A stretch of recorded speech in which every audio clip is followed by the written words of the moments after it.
e sejam muito bem-vindos a mais um evento da 20ª Semana de Engenharia Civil, USP São Carlos. Muito obrigado pela presença de todos. Nesta tarde, continuaremos o nosso estudo do mini-curso sobre o método BIM, apresentando o Software C Engineer. Estaremos entendendo conceitos de análise estrutural, várias dicas e cuidados que o engenheiro civil deve ter para a realização de um cálculo coerente. Tudo isso com exemplos práticos utilizando o C Engineer. Antes de tudo, gostaria de agradecer a presença de todos e também da nossa patrocinadora BIMworks, hoje representada pelo Rodrigo Couto da Costa, engenheiro civil, mestre em estruturas pela Escola de Engenharia de São Carlos, USP. Exerceu o cargo de engenheiro calculista em grandes escritórios em São Paulo, projetando edifícios em concreto residenciais e comerciais em loco, em pré-fabricados. Desde 2010, pertence à equipe técnica da CIA, realizando atividades como suporte, consultoria, desenvolvimento e localização dos softwares no Brasil. Professor do UTFPR para BIM na infraestrutura na pós-graduação de tecnologia BIM e do IPOG para análise estrutural no MBA de estruturas metálicas e de madeira. Pedimos, por favor, que, se possível, mantenha as câmeras e microfones desligados durante a apresentação para não sobrecarregar a sala do Meet. E, em caso de dúvidas, podem mandá-las no chat ou no link que também será enviado no chat, que iremos ler as mais votadas para o ministrante. Para encerrar o minicurso, será enviado o link do formulário de feedback. Então, é muito importante que todos respondam antes de deixar a sala do Meet.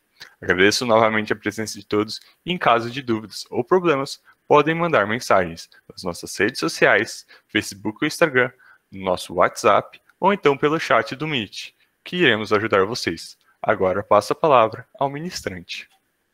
Opa, obrigado pelas palavras.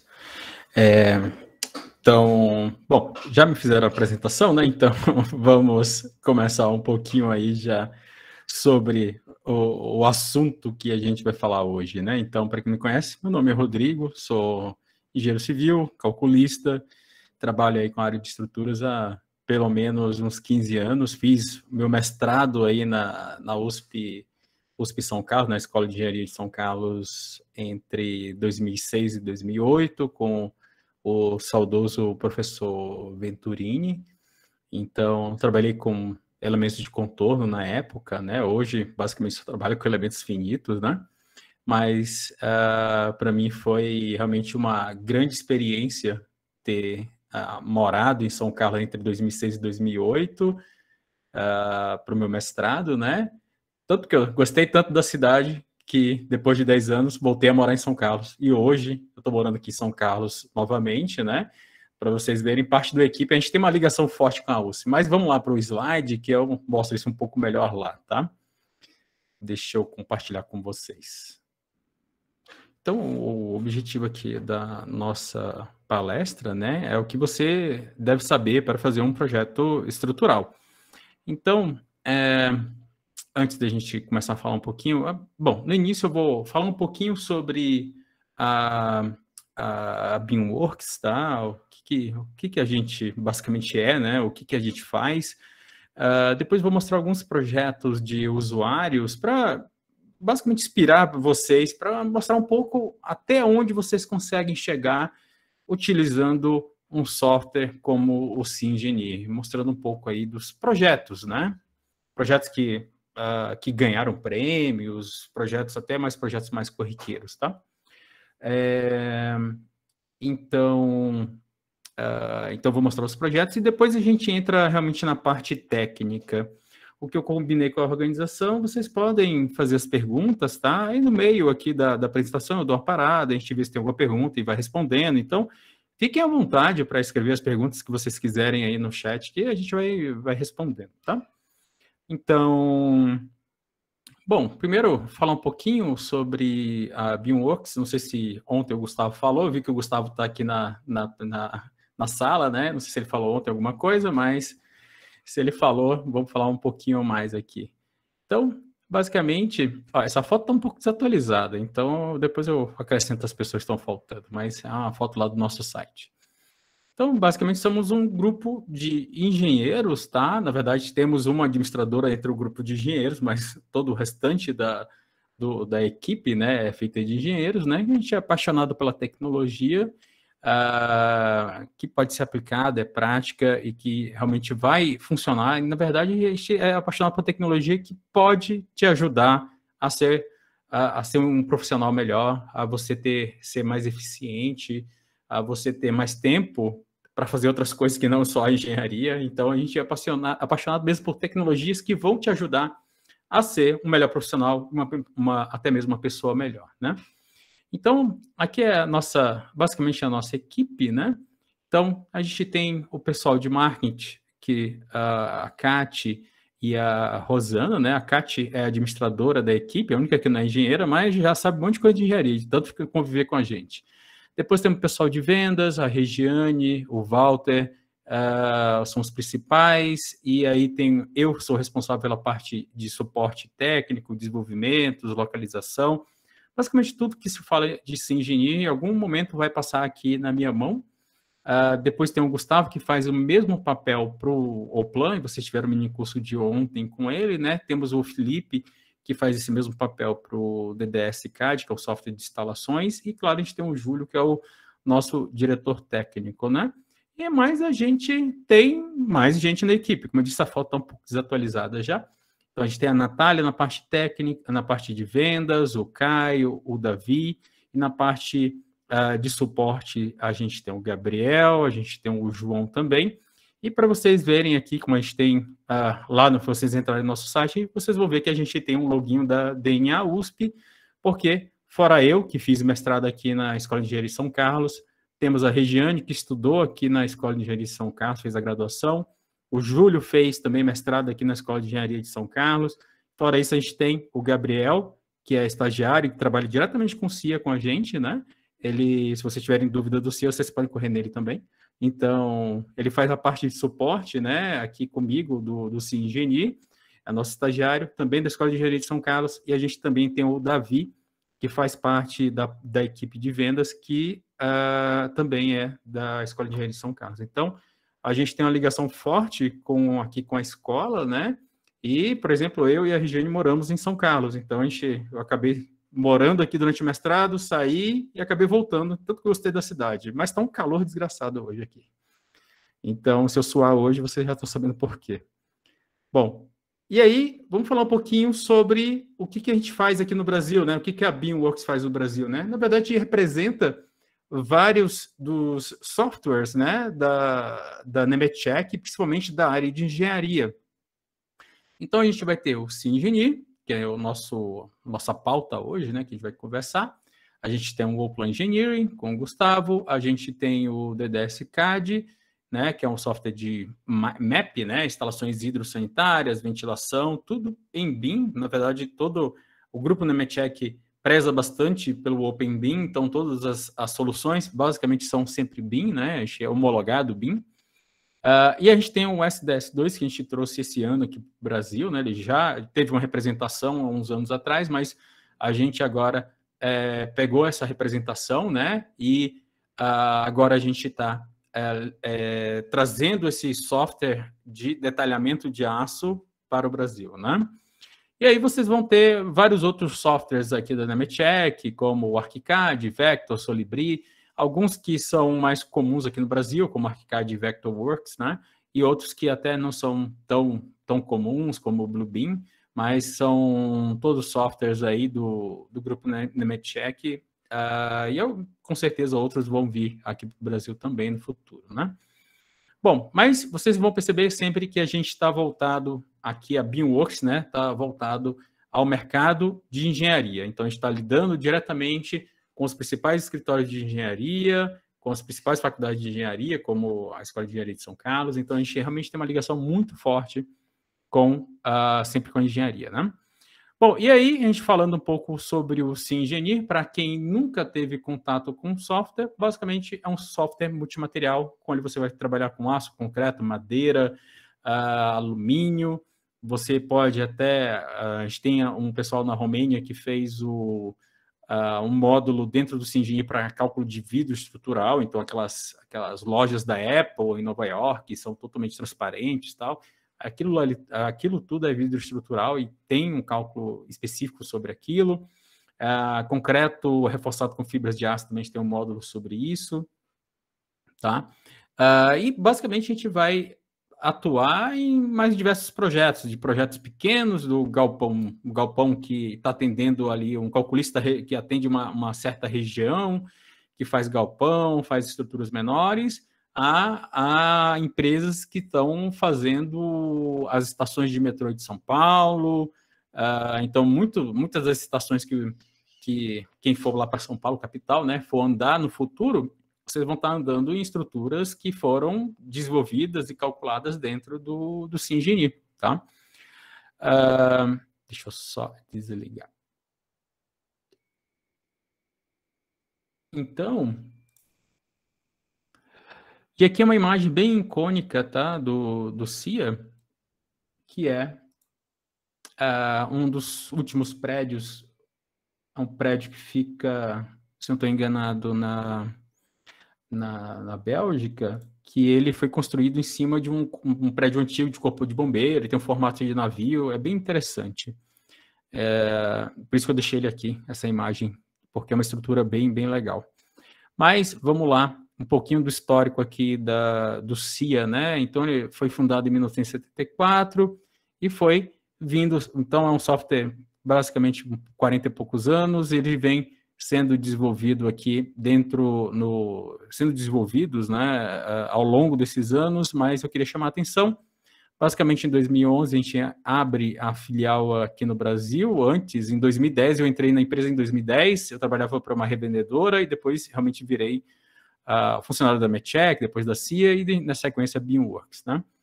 E aí, em 2003, o CIA foi homologado como software BIM, né?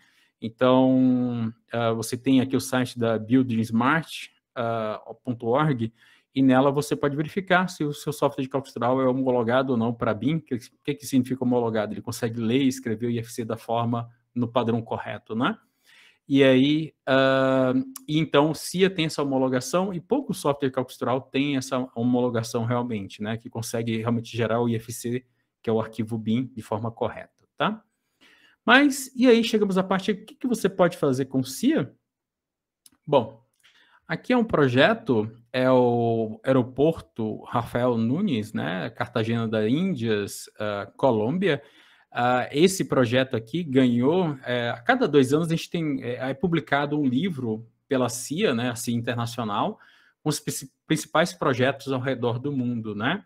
E dentro desses projetos ele divide em categorias, né? E aí cada categoria dessa tem um campeão, né? Então, em 2017, a gente teve o grande prazer de ter como campeão da categoria de estruturas especiais, né, esse aeroporto da Colômbia, que foi feito pela empresa brasileira, né, a Extra Engenharia, que é um braço de uma empresa maior, uma empresa chamada Semosa, uma empresa espanhola, né, que é uma das maiores empresas aí de projetos do mundo, né?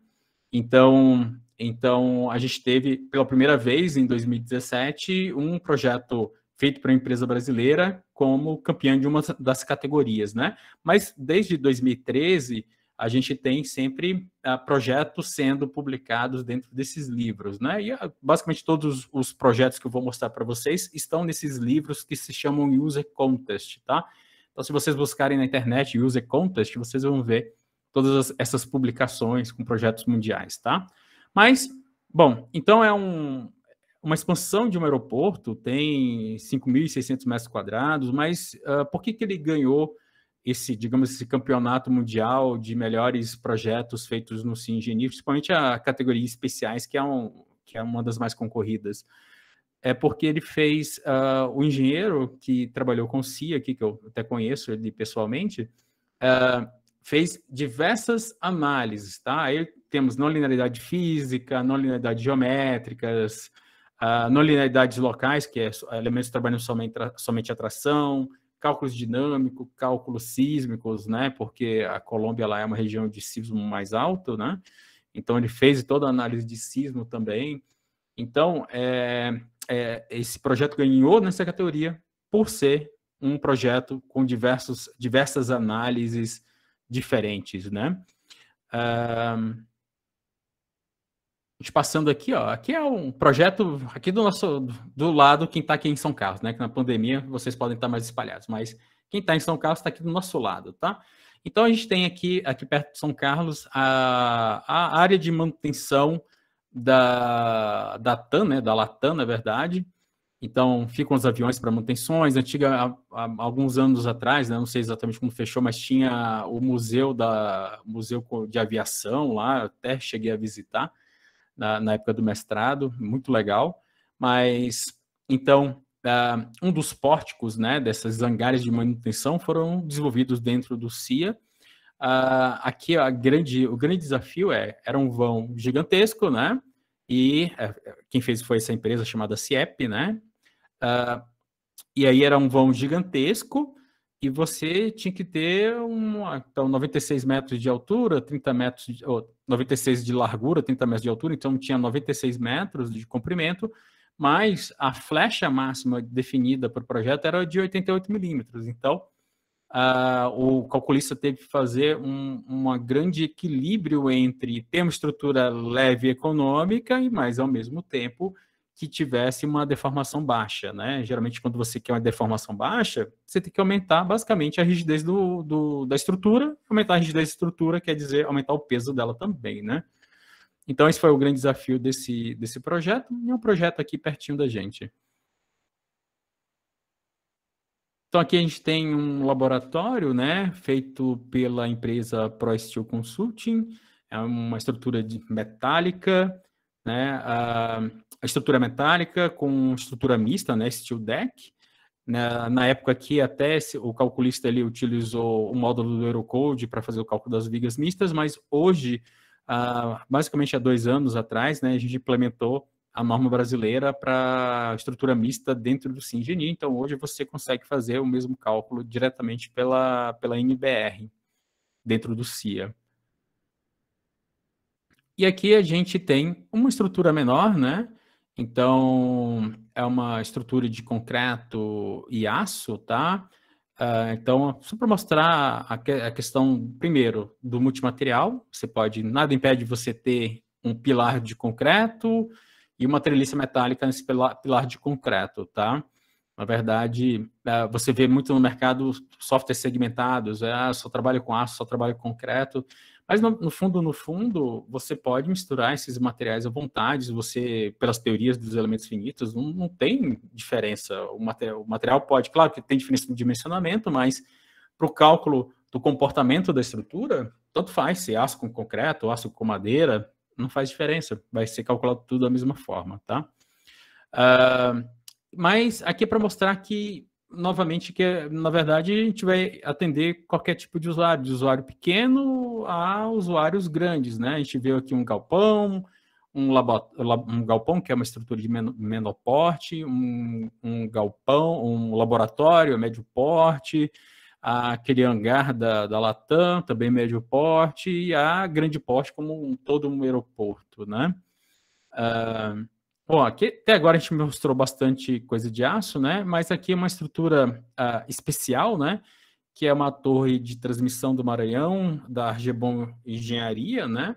Para mostrar, basicamente, novamente, você tem um software que é dinâmico. Você vai conseguir, de modelagem livre, você vai conseguir modelar do aeroporto a uma torre de alta tensão aqui e obter os resultados, esforços, dimensionamentos e tudo mais, tá? Então, altura aqui de 60 metros de altura, né? E para torres de alta tensão, até o CIA ajuda que ele tem umas parametrizações lá, que já tem uns bloquinhos pré-definidos para montar a torre. E nada impede você fazer os seus próprios blocos dentro do CIA até. Então, ó, aqui também interior de São Paulo, tá? Aqui mais para a região aí de Ribeirão Preto, a gente tem lá em Sertãozinho a empresa Caldema, e eles fazem também um tipo de estrutura diferenciada, que é estrutura mais mecânica. Então, você vê aqui a montagem... Isso aqui é basicamente um queimador de bagaço de cana, né? Então, você tem alturas... temperaturas altíssimas dentro da estrutura, né? Mas o que é mais interessante aqui é toda essa modelagem mecânica que foi feita dentro do SINGENIE para obter os esforços e tudo mais, né? E todo elemento 2D, ortotropia aplicada, né, nas placas. Então, você tem todo realmente um cálculo diferenciado. E aqui mais uma estrutura especial. Então, uma estrutura de escoramento da ponte lá no Rio Grande do Sul, a ponte do Rio Guaíba. Então, aqui foi desenvolvida toda uma estrutura de escoramento dentro do SINGENIE para fazer a análise, né? Porque, na verdade, essa ponte, né? Fazer a sustentação temporária da ponte, né? E aí, vendo lá a descrição do engenheiro sobre os cálculos que foram realizados aqui dentro dessa estrutura, né? Ele fez a cálculo de estabilidade, por exemplo, e definiu que a estrutura aguentaria até, se eu não estou enganado, 20 vezes o peso da ponte. Então, ele fez toda uma análise também aqui para obter, né, para saber a segurança dessa estrutura, e só pelas imagens vocês podem ver que aqui tem milhares e milhares de barras de elementos finitos aqui compondo essa estrutura, né? Bom, a gente falou bastante de aço, né, mas o CIA não é só aço, como eu disse, é multimaterial, ele tem concreto também. Então, aqui a gente tem a empresa Procalc de Curitiba, basicamente uma empresa especializada em concreto. Então, em concreto não, saneamento, né? Então, eles usam bastante estruturas de concreto. Então, aqui é basicamente uma estrutura enterrada. Ela está enterrada e, ao mesmo tempo, ela tem algumas estacas aqui, né? Porque eles tinham uma subpressão aqui na estrutura, né? Então, a tendência da estrutura subir, né? Aqui, do solo, né? Então, eles fizeram todo um estaqueamento, é uma estrutura bem interessante. Também estruturas de ponte, aqui é um pouco mistura do CIA com o Allplan que vocês viram ontem, né? Todo o detalhamento do Allplan, imagens aqui geradas, de plantas geradas dentro do Allplan também. Então, esse aqui, na verdade, é um viaduto, 365 metros de comprimentos. Bom, e fica aqui em Mogi das Cruzes, São Paulo. Bom, eu sempre nessa imagem sempre falo bastante sobre o Allplan e a importância dele, né? Que, na verdade, o que você entrega para o seu cliente final, na verdade, são as plantas com as armaduras, o modelo 3D, todo definido com a armadura. Então, o Allplan tem uma grande importância aí no fluxo do projeto, né? Na verdade, ele entrega basicamente todos os executáveis, né?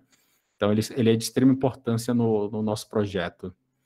Bom, aqui, se vocês forem no aeroporto do Galeão, vocês vão ver essa estrutura, são muito fáceis de identificar essas estruturas, tá? Estruturas pré-fabricadas que foram feitas lá, também CIA e Allplan, e são bem interessantes, estruturas pré-fabricadas, né? São bem interessantes, foram feitas pela empresa Intertecnia, uma das maiores usuárias do CIA aqui no Brasil. E também uma estrutura mais edificação, também feita dentro aqui basicamente só SINGENIE, que foi feito um reforço da estrutura do prédio e também a finalização do dimensionamento do restante dele. O que aconteceu aqui, porque eu conheço bem o engenheiro que trabalhou nesse projeto, o projeto tinha sido calculado para o engenheiro, só que durante a construção já notaram que existiam alguns problemas, estavam aparecendo algumas patologias, deformações excessivas, né? Então, o engenheiro que refez, né, o reforço estrutural, né, ele modelou todo o prédio novamente dentro do CIA, analisou todas as deformações, tensões que estavam ocorrendo e fez o reforço da estrutura que já havia sido construída e aí fez o dimensionamento do restante, tá? Bom, então aqui alguns testemunhos, né, de usuários do CIA, desde um estudante, né, utilizou o CIA no seu TCC, né, e ele teve um bom resultado. Pessoas importantes do mercado de cálculo, como a Poliana da Concremat, né, que optou pelo CIA, Vitor, que a gente fez uma live no nosso canal do YouTube, BIMWorks Brasil. Acessem nosso canal do YouTube, BIMWorks Brasil. Lá vão estar treinamentos do CIA, do Allplan, lives com os principais calculistas aí do Brasil. O Vitor, que é representante da ISEC, por exemplo, foi uma das últimas lives, ele falou bastante sobre o dia a dia de projeto de metálicas, como é que é a interface com detalhamento. Então, bem interessante vocês olharem lá. O Everton também, que é um dos usuários do CIA, já tem uns 2, 3 anos que ele já utiliza o CIA Engineer nos seus cálculos, tá? E aqui um pouco de todas as empresas que fazem parte de nossos usuários, tá? Bom, as empresas aqui, passar bem rapidinho, o que é importante aqui sobre as empresas é o quanto, e vocês como estudantes, o quão é importante vocês aprenderem a trabalhar com novos softwares, tá? Porque ao trabalhar com softwares como CIA, como o Plan, e não só os dois, pode ser qualquer outro software que seja BIM, a importância de vocês já entrarem, já saberem utilizar esses softwares, trabalhar com ele, ter as noções de engenharia que a gente vai entrar agora, depois desse slide, você ter essa bagagem já, isso vai abrir muitas portas em empresas como essas que estão listadas aqui. Aqui a gente tem empresas as principais empresas de projetos do Brasil, empresas de médio porte, desde até empresas de pequeno porte, tá? Mas é só para mostrar para vocês que quando você realmente já tem essa bagagem de um software BIM, de cálculo estrutural, isso vai realmente abrir portas para vocês em todas essas empresas aqui. E falando especificamente de CIA e o Plan, basicamente todas elas ou usam CIA, ou usam Plan, ou usam as duas ao mesmo tempo, os dois softwares ao mesmo tempo, tá? Bom, e por fim aqui uma listagem rápida de todas as universidades que eu tenho notícia, porque algumas podem não ter dado notícia para mim, mas a maioria, todas elas que me deram notícia sobre que entraram em contato conosco lá do suporte, né? Então, tiveram algum problema com CIA, pediram algum suporte, ou tiveram alguma dúvida, pediram algum suporte. Então, basicamente, eu peguei toda a listagem do nosso sistema de suporte e colei aqui. Ano passado, quando eu fiz basicamente essa mesma palestra, né? A gente tinha aqui 2 colunas de universidade, hoje a gente já está chegando aqui no final da 3ª coluna. Então, a gente está basicamente espalhado, usuários do CIA, usuários do Plan, né? Eles estão basicamente, conversões de estudantes, estão basicamente espalhados ao redor do Brasil inteiro. Aqui vocês vão ver, claro, as principais universidades do Brasil, como a Escola de Engenharia de São Carlos, a Escola Politécnica, o Instituto Mauá, a UFSCar, a Unesp, mas vocês vão ver aqui em universidades do Brasil inteiro, interior de Tocantins, Pará, Nordeste, bastante gente lá do Nordeste, Sul, Sudeste, Centro-Oeste. Então, realmente, vamos ter alunos estudando CIA ou fazendo TCC do CIA ao redor do Brasil inteiro. E uma coisa que possibilita isso daí, de a gente ter tanta gente estudando, são os conteúdos que estão lá no nosso canal do YouTube, BIMworks Brasil. Sei lá, vai ter o treinamento básico do CIA, do Oplan, treinamentos avançados. Então, você estudando aqueles treinamentos, você já vai estar apto para usar essa ferramenta, ou as ferramentas, tá? Por exemplo, semana que vem começa a sair o novo treinamento do CIA com a nova interface. Então, a gente está atualizando todos os nossos treinamentos, porque o CIA mudou totalmente a interface da versão 20 para 21. Então, a gente está atualizando nossos treinamentos e a partir da semana que vem, quem entrar já vai ter um novo treinamento lá disponível com a nova interface do CIA Engineer. Bom, então, o que a gente vai falar basicamente aqui sobre questões técnicas, né? A gente vai falar um pouquinho sobre os elementos finitos e seus cuidados, vamos falar sobre ligações, sobre recálculo, temperatura, excentricidades, que é um dos pontos que dá mais dúvida aí pro pessoal. Não linearidades, também, geralmente, dependendo da universidade que você está, você não tem uma base tão forte de não linearidade, tá? Depois a gente fala um pouquinho de estabilidade e, para finalizar, outra não linearidade, que é a não linearidade local, ok? Bom, vamos começar com algo simples, né? Estruturas aí do nosso dia a dia. A gente vai ter vigas contínuas, treliças planas. Isso aqui é o que vocês vão estudar aí de isostática, hiperestática. Bom, um abraço para o Pacola, para o professor Oscar Azedos, né? Então, eu também já estudei um pouco com eles, também, quando fazia mestrado, eu conversava bastante com o Pacola, jogava basquete com o Pacola. Então, conheço bem o pessoal que dá essas matérias aqui, e eu sei que não são muito fáceis, não, as provas. Então, depois você tem também estruturas de pórtico plano, depois grelhas, depois a gente entra em estruturas espaciais, né? Treliçe espacial, pórtico espacial, e então a gente tem uma variedade de estruturas diferentes. Aqui eu só mostrei estruturas de barra. Você vai ter estruturas com elementos 2D, como vasos de pressão, estruturas de edificação, você vai ter a laje lá trabalhando, né? Estruturas enterradas, geralmente paredes com empuxo, piscinas. Então, você tem uma série de grande variedade de tipos de estruturas, tá? Não, às vezes, quando a gente, como calculista, às vezes você acaba focando muito, sei lá, em edificações ou só em pontes. Mas entendo que realmente existe uma grande variedade de tipos de estruturas que a gente pode encontrar, né? Desde como aço, madeira, concreto, com casca, não digo elemento 2D, sem elementos 2D, só elementos de barra, mas tem estrutura para todos os tipos diferentes, tá? Mas a gente vai solucionar basicamente essas estruturas todas através de métodos numéricos, né? Os mais comuns na engenharia civil são a analogia de grelha, né?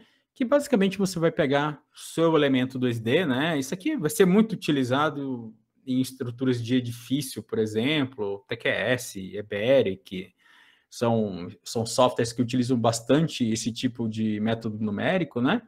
Mas basicamente você vai pegar as vigas vão virar barras de grelha, os elementos 2D, as lajes também vão virar barras de grelha, né? E para as lajes, você vai determinar ali qual é a largura efetiva, qual a altura da grelha. Basicamente, a largura efetiva da grelha é a largura que você vai determinar entre barras de grelha, né? É uma espécie de discretização que você vai fazer da estrutura de grelha, né? Você vai dizer, quero uma barra de grelha a cada 1000 metros. Eu acho que esse é o padrão do TQS, por exemplo. Então, você vai ter essa largura de 1000 metros vezes a altura da laje, né? Você vai transformar isso em um elemento de barra, tá? Então, você vai transformar elementos 2D em elementos de barra e vigas e pilares em elementos de barra, propriamente dito. E depois você tem o método dos elementos finitos, né? Que vão estar aplicados em softwares como Syngenie, SAP, Strap, Strad, Dublau, Refane.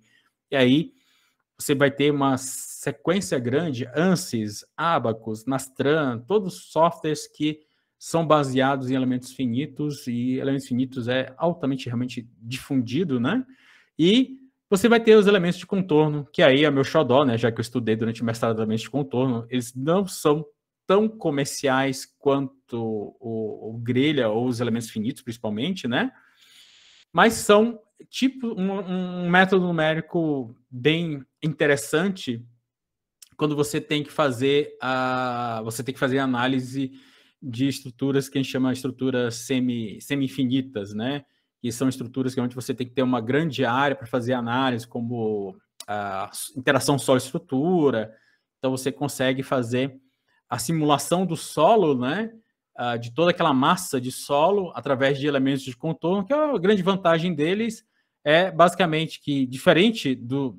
Elementos de contorno podem ter malha interna, tá? Mas, digamos assim, a forma mais clássica de trabalhar com ele é que você discretiza só o contorno do elemento em análise, aqui, digamos, maciço de solo, né? E a partir da discretização do contorno e a solução das equações desse contorno, você consegue obter no domínio, né, que seria essa parte interna aqui da placa ou do solo, né? Nessa parte interna você consegue obter qualquer resultado, seja momento, deformação, o que for, tá? Então é um método bem interessante por exigir menos discretização da sua estrutura e ao mesmo tempo ter uma resposta bem interessante, tá? E claro que a gente tem um acoplamento MEC-MEF, então se vocês procurarem as pesquisas do mestrado vai ter um monte. A interação solo-estrutura é um caso bem comum de você ter acoplamento MEC-MEF, né? Acoplamento entre elementos finitos e elementos de contorno.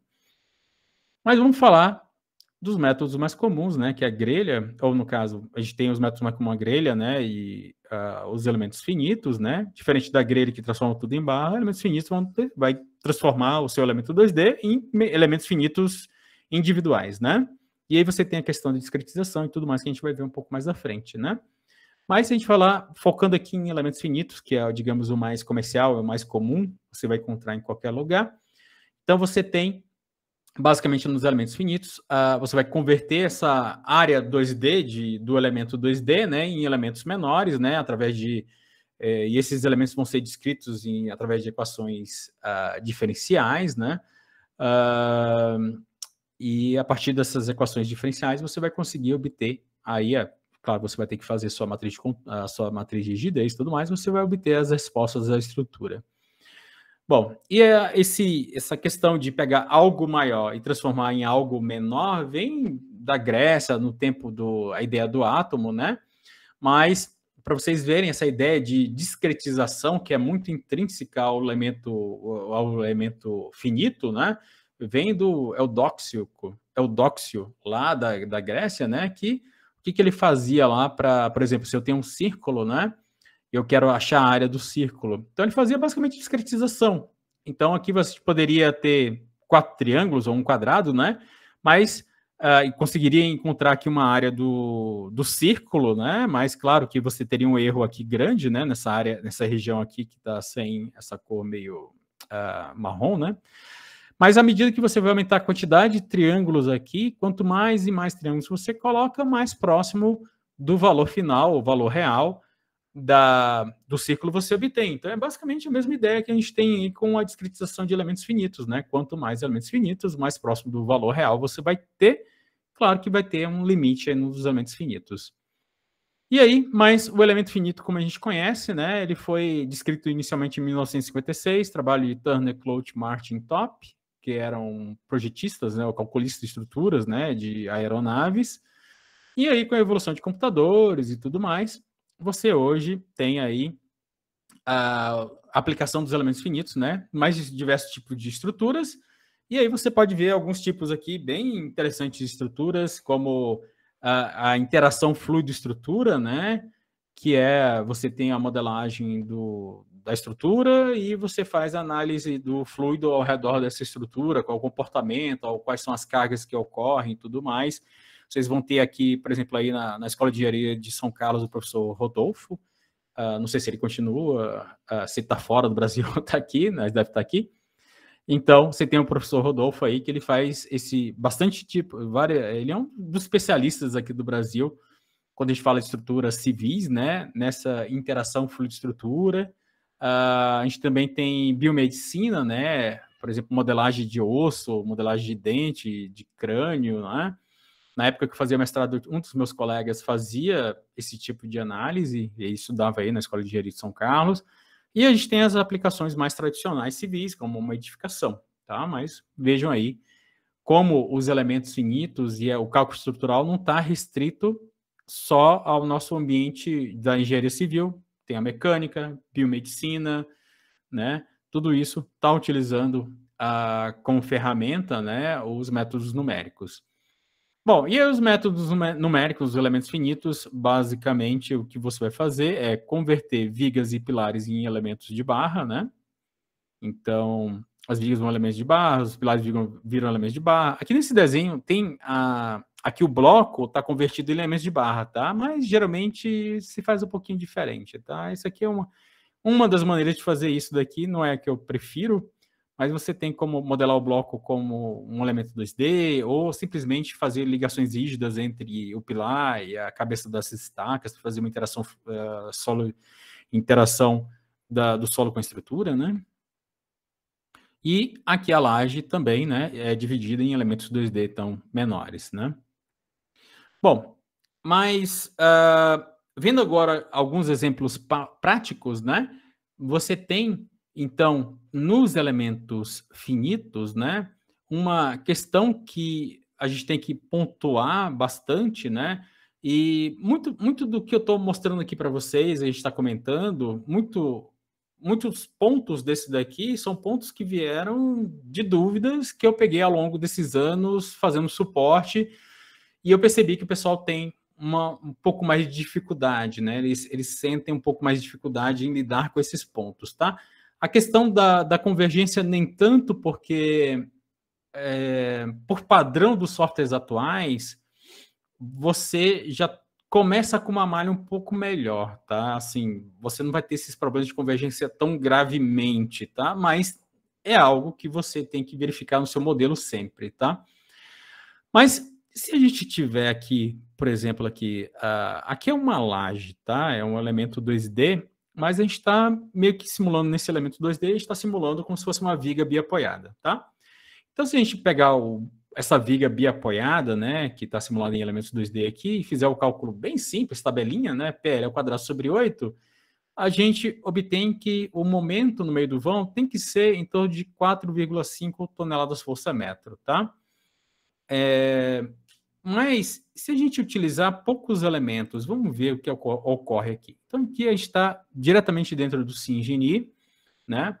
E a gente tem, então, aqui essa placa, ela tem, ó, 6 metros de comprimento, 1 metro de largura, tá? Estou vendo aqui pela distância entre pontos, tá? E aí, se a gente olhar as forças internas dessa placa, e aqui a gente está pedindo o momento nessa direção longitudinal, tá? Que é o MX, vou pedir para atualizar. E vocês vão perceber que eu obtenho aqui de momento 3,94, tá? Mas o teórico não seria, ou o analítico não seria 4,5? Por que que eu estou obtendo o valor, não estou longe, mas eu estou obtendo o valor um pouco longe desse 4,5? E aí vem a questão, dentro dos elementos finitos, né, da discretização. Quando você está trabalhando com software de elementos finitos, e aí pode ser qualquer um, tá? Não estou falando, não é algo específico do CIA, isso é genérico. Você tem que sempre ver qual é a convergência desse software. O que ele te recomenda para você ter uma boa convergência, tá? Porque essa convergência não depende apenas, assim, para elementos 2D principalmente, né? Não depende, vai depender não só do tamanho, não depende só do tamanho do elemento finito, tá? Vai depender também do elemento finito em si que está programado dentro do software. Então, você vai ter elementos de placa, né? Como aqui é uma placa que eu estou com carregamento transversal. Então, você vai ter elementos de placa que podem ter quatro nós por cantinho, né? Então, aqui, por exemplo, eu tenho esse elemento finito. Eu vou ter um nó aqui, um nó aqui, um nó aqui e outro nó aqui. E eu vou ter um certo equacionamento devido a esses 4 nós que estão nos vértices desse elemento finito. Mas eu posso ter o mesmo elemento finito aqui quadrado, só que eu tenho um nó em cada vértice, mais 2 nós intermediários, né? Mais um nó no meio do elemento. E aí eu tenho uma função aproximadora mais robusta, e isso gera com que eu tenha uma convergência de resultado mais rápida. Então, na verdade, quando você pega um software de elementos finitos, o que você tem que fazer é olhar o manual, ver qual é o nível de convergência que ele pede. Então, que vai depender do elemento finito que está programado dentro dele. E aqui no caso do CIA, a recomendação é de em torno de 1 vez a 2 vezes a espessura da placa. Essa placa aqui tem 0,2, tá? Metros, então 20 centímetros. Vou botar o mesmo tamanho aqui, 0,2. Vou mandar calcular a estrutura. Ele vai processar. Então, a gente saiu de 3 elementos, agora a gente tem 146 elementos, né? E como é que ficou agora minha resposta de momento? Se a gente olhar aqui a resposta do momento MX, ó, já deu 4,5. Já bateu com o valor da análise. Se você calcular manual, vai dar a mesma coisa. Então, a gente já está numa boa convergência. Mas aí você pode pensar, e o que impede, então, de eu utilizar aqui, em vez de botar 0,2, botar 0,05? Aí mandar calcular. O que ocorre? Você vai ter muitos mais elementos. A gente saiu de 3 para 140 e pouco para 2.400 elementos. Então, a gente deu um pulo aqui bem grande, né? De 1.400 para 140 para 2.800, tá? Então, basicamente, 20 vezes o número de elementos finitos. Isso gerou uma grande diferença de resultado? Vamos ver. Novamente, o MX, ó, deu 4,5041. Acho que antes era 4,508 ou 6, não sei. Mas vocês vão ver que ocorreu uma mudança na terceira casa decimal, tá? Então, Aqui no nosso caso, o computador específico aqui que eu estou usando não sente muita diferença de 140 elementos para 2.800 elementos. Mas se eu chegar aqui e dizer, eu quero agora a malha de, será, 0,5 milímetro, eu vou começar a ter, sei lá, 10.000 elementos finitos aqui. E isso vai começar a pesar no processamento da estrutura, tá? Então, isso vai começar a fazer com que o computador demore mais tempo para processar a estrutura, porque eu tenho muito mais equações para serem resolvidas pelo solver que está no computador, né? Daqui do software. E você vai ter mudanças muito baixas. Você vai começar a ter mudanças na terceira casa decimal, na quarta casa decimal. Então, percebam que não adianta você botar aqui elementos minúsculos, né? Você só vai estar aumentando a carga de trabalho do computador para ter um resultado ínfimo de diferença entre o valor da convergência. Então, você tem que buscar o equilíbrio entre as duas coisas. Você tem que ter um equilíbrio de uma malha que seja razoavelmente discretizada e que te dê um resultado interessante, né? Um resultado com um resultado próximo ao analítico, né? Para você ter, no caso, uma eficiência no seu cálculo, né? Não adianta nada, sei lá, aqui é muito simples, mas eu tenho uma estrutura com, sei lá, 200 elementos 2D, aí eu boto lá uma discretização de 1 milímetro, eu vou ficar, sei lá, 3 horas calculando essa estrutura. Lá no final desse cálculo, eu vejo que, sei lá, esqueci de botar uma articulação. Imaginem, aí eu vou ter que botar articulação, vou perder cálculo porque mudei o comportamento da estrutura, vou calcular de novo mais 3 horas? Não, você vai ter que botar uma malha eficiente. De repente, ali, a malha de 0,01 não é necessária. Se eu botar uma malha de 0,2 ou 0,4 metros, já vai me dar uma resposta suficientemente legal que eu vou ter um processamento dessa estrutura, sei lá, em 3 minutos, 2 minutos. Então, é muito mais eficiente para o cálculo do dia a dia você ter um equilíbrio entre as duas coisas, porque aí você consegue otimizar a sua estrutura de forma fácil, em vez de ficar sempre esperando um tempão para calcular, tá? Isso aqui eu estou botando valores extremos, assim, né? Mas eu já vi modelos aqui no CIA gigantescos que se você não tiver esse equilíbrio, realmente você vai ficar esperando um tempo ali para obter as respostas, tá? Bom, então a gente está falando aqui sobre a questão da convergência. Outro ponto que gera bastante dúvida são as questões de singularidade dentro de softwares de elementos finitos, tá? Então, vamos ver aqui. Eu tenho uma placa 2D, uma laje, né? Aqui como se fosse uma estrutura de laje plana, né? Então, a gente tem aqui uma laje e a gente tem pilares chegando nessa laje aqui embaixo, né? Bom, vamos ver aqui um resultado de, por exemplo, momento, né? Vou pegar o MX de novo. O que ocorre? A gente vê que a gente tem momentos positivos e chega aqui perto do pilar, a gente tem um momento negativo, ó. E esse momento negativo, nessa região, a gente tem 39,87 quilonewtons metros, tá? Aqui está em quilonewtons.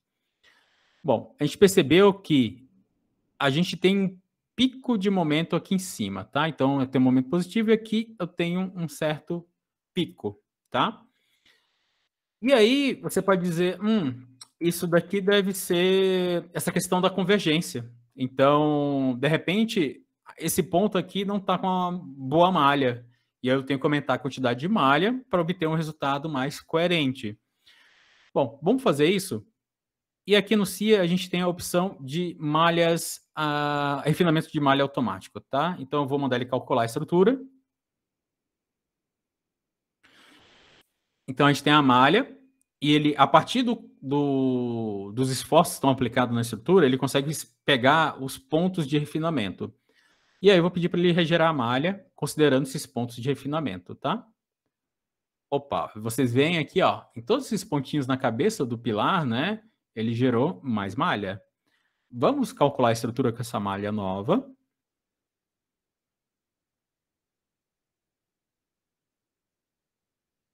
Vamos dar OK. Vou lá no momento de novo, no MX, vamos dar atualizar. E vamos ver o que aconteceu ali na cabeça do pilar, né? Era o nosso ponto, estava dando 39 de negativo. O que ocorreu nessa região? Olha lá, saiu de 39 e nessa região está em torno de 60 agora. Quer dizer, o negativo aumentou. Mas por que será, né? Nesse ponto aqui é o mais extremo, tá? Ó, a gente tem aqui quase 90 de negativo. Vocês podem se perguntar, aí, por que aconteceu isso? Se eu aumentei a malha, não deveria ter ficado com um valor mais próximo do real? E por que eu tenho esse aumento do negativo?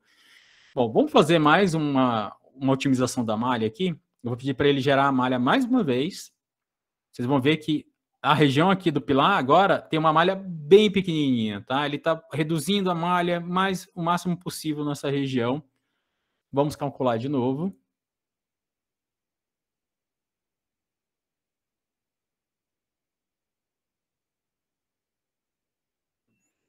E vamos voltar lá naquele resultado. A gente saiu, estava 39, foi para em torno de 60, 70 essa região. Vamos ver o que aconteceu.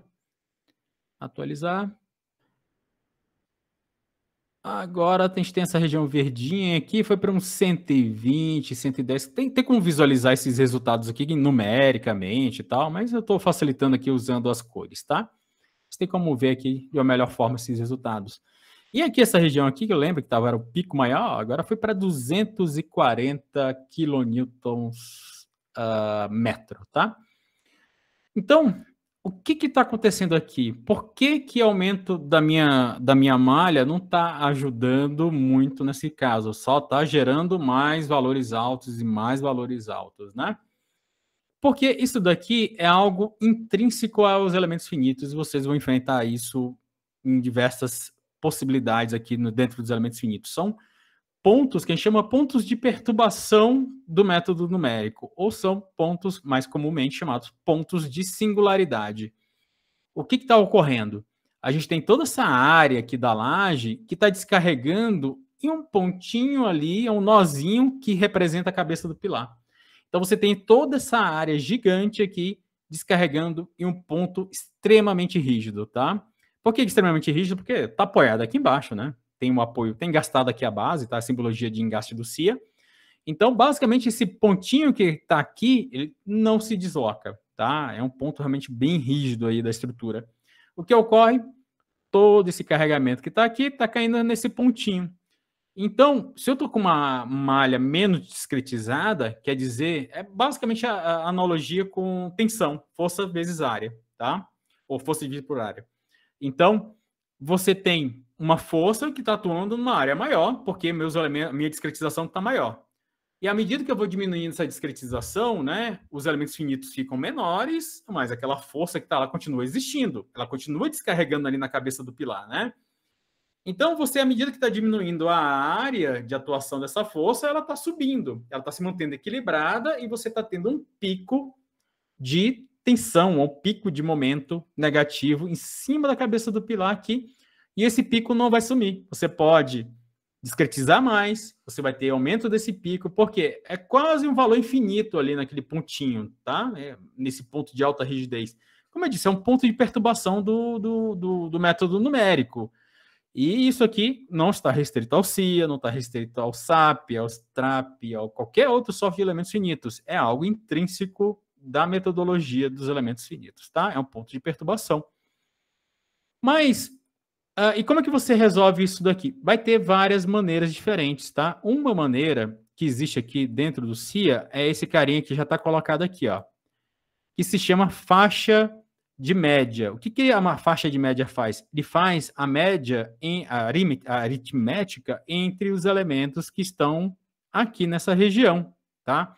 Então, ele vai pegar aquele ponto gigante, né, de negativo e vai fazer a média com todos que estão ali em volta.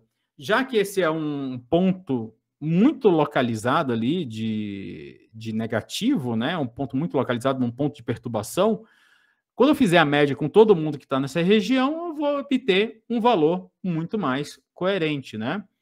Então, eu vou ativar aqui, ó, média em pico. Eu vou pedir para ele exibir agora essa região aqui com a média, tá? Aqui ele está mesma consideração aqui, né? Mas a estrutura é basicamente simétrica, tá?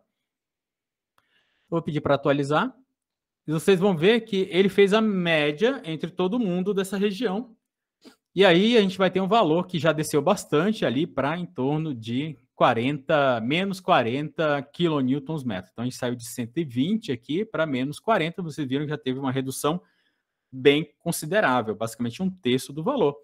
Então, na hora que eu for dimensionar qual é a armadura que vai ocorrer negativa, né, que vai ocorrer nessa região aqui, eu vou buscar algo, ou eu vou armar para um valor em torno de menos 40. Eu não vou ter não vou conseguir nem armar para 120 quilonewtons, entendeu? Provavelmente você vai furar aí o limite da norma, você vai simplesmente dar uma região que não é possível de dimensionar, esse pontinho aqui. Então você tem que saber lidar com esses picos, tá? Uma maneira é fazer as médias, outra maneira que é bem comum, você elimina toda a malha dessa região aqui, faz uma abertura mesmo na malha, você tem funções de abertura no CIA, lança uma abertura aqui, e aí liga essa cabeça do pilar através de braços rígidos ou links rígidos com essa borda dessa abertura.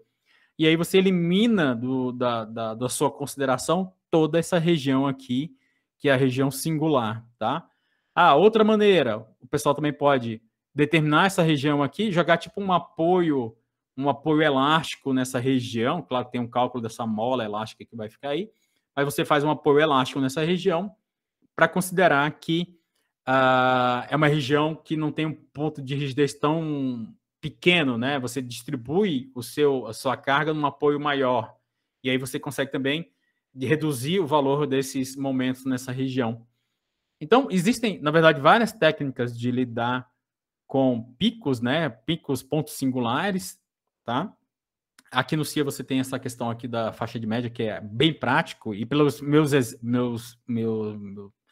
testes, né? Os resultados são muito bons. É o mesmo resultado de você, basicamente, eliminar toda essa malha, tá? Você obtém um resultado bem equivalente. Então, é bem prático mesmo para você utilizar. E onde você vai ter pontos singulares? Basicamente, aqui, nessa ligação viga-pilar, ou ligação laje, diretamente apoiada em um ponto, tá? Único.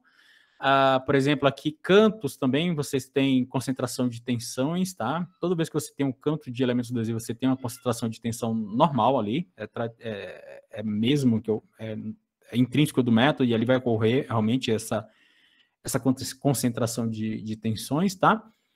Então, quando vocês se depararem com essa situação de aumenta a malha, aumenta o pico, aumenta a malha, aumenta o pico, já fiquem sabendo, vocês têm um ponto singular e vocês vão ter que utilizar algum artifício ali para melhorar o resultado daquele ponto singular, tá? Bom, e agora a gente vai sair um pouco dos elementos finitos e a gente vai falar sobre articulações e estruturas. Deixa eu ver se tem alguma pergunta. Ainda não. Desculpa, qual é o teu nome mesmo? Esqueci totalmente. Felipe. Então, Felipe, obrigado. Então, vamos falar sobre articulações e estruturas, tá? E como é que fica na vida real essas articulações, né? Bom, basicamente, em estruturas, a ligação que existe na estrutura, você tem que fazer com que ela tenha um comportamento lá no seu modelo de forma que siga o comportamento real dessa articulação, tá? Então, por exemplo, essa daqui é uma ligação viga-viga. Você vai estar ligando, é metálica, né? Você vai estar ligando a alma de uma viga principal com a alma de uma viga secundária, né? Se a gente pegar e vamos fazer uma analogia aqui com minha grafite, né? Se eu pegar aqui pelo lado da minha grafite, a mesma coisa que está ocorrendo nessa viga, né? A gente está ligando ela pelo ladinho aqui, né? Pela alma. Se a gente jogar uma carga aqui em cima, a gente tem alguma resistência. Mas você botando um pouquinho de força, que ocorre, o grafite vira facilmente, né? E se eu pegasse, por exemplo, nessa ligação aqui, em vez de pegar aqui na lateral, na alma, eu ligasse ela pelas mesas. Eu pegasse a mesa de uma viga e ligasse com a mesa da outra viga. Fizesse assim, ó. Só mudei a posição do dedo. Vocês vão ver que vocês podem botar força ali na sua grafite, mas ela não gira com tanta facilidade quanto assim, na lateral, né? Então, assim, ela é muito mais rígida do que pegando na lateral. Quer dizer, se eu lanço esse tipo de ligação na minha estrutura, né, eu já estou prevendo, vou fazer uma ligação entre almas, né, no meu mezanino. Então, no meu cálculo estrutural, no meu modelo de barras, eu tenho que definir que essa ligação aqui é uma rótula. Se eu chegar lá e disser para o meu modelo, a ligação entre os dois elementos é rígida, quer dizer, se a viga secundária deforma, a principal tem que deformar junto. Você vai estar cometendo um erro ali na sua estrutura. Na verdade, você está deixando, nesses casos, você está deixando sua estrutura até mais rígida, e se está mais rígida, você está com menos deformação, e de repente você pode estar ocorrendo um erro na sua estrutura. Na hora que você for calcular a estabilidade da estrutura, você pode estar cometendo um erro, tá? Então, as ligações, elas são... Primeiro, você tem que realmente colocar ela de acordo com o que você vai fazer na vida real, né? E elas são muito importantes para a estabilidade da estrutura. O que eu falo estabilidade? O deslocamento, basicamente o deslocamento lateral da sua estrutura, tá? Se ela desloca demais lateralmente, é uma estrutura pouco estável. Se ela desloca pouco lateralmente, ela é uma estrutura mais estável, tá? Na verdade, então, se desloca demais, é uma estrutura instável. Se desloca pouco, é estável, tá? Bom, mas esse caso aqui é um caso bem padrão. Todo mundo, se você olhar manual, tem manual da Gerdau, tem um monte de coisa, vai dizer, isso daqui vai ser uma ligação rotulada. Mas e agora? Vocês veem aqui duas ligações diferentes, tá? Visualmente, vocês podem dizer, só de olhar assim, você pode dizer, essa daqui, com certeza, é uma ligação mais mole ou menos robusta do que a de baixo. Tá? Porque de baixo eu tenho muito mais componente, eu tenho um amísolo aqui, um amísolo embaixo e tal. De cara você sabe que uma deve ser mais rígida do que a outra. Mas que consideração eu vou utilizar no meu modelo? Será que isso aqui é rotulada? Se isso aqui é engastado? Ou está no meio do caminho? O que eu vou considerar? E o meio do caminho se chama ligação flexível, né? O que eu vou fazer aqui? Bom, aí você vai ter que buscar formulações, tá? Bom, a formulação que eu vou mostrar para vocês aqui é a formulação do Eurocode, porque lá fica muito claro e evidente assim, as condições dessas ligações, tá?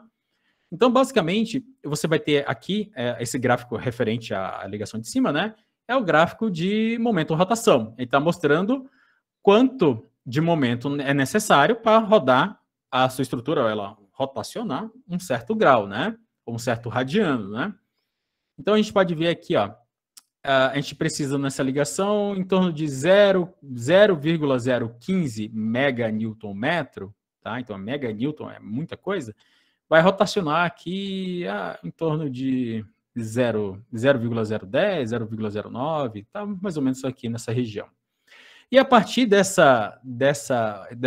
gráfico momento-rotação, que é obtido a partir da ligação, né, das condições da ligação, das componentes da ligação, dentro do Eurocode, você pode definir qual é a condição da sua ligação, tá? Deixa eu utilizar aqui o meu sistema de desenho aqui na tela.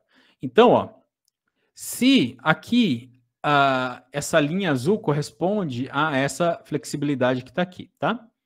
Então, essa flexibilidade, e aí o Eurocode determina o seguinte, se essa flexibilidade estiver abaixo da linha aqui vermelha, né? Então, se estiver nessa região aqui, essa vai ser uma ligação articulada.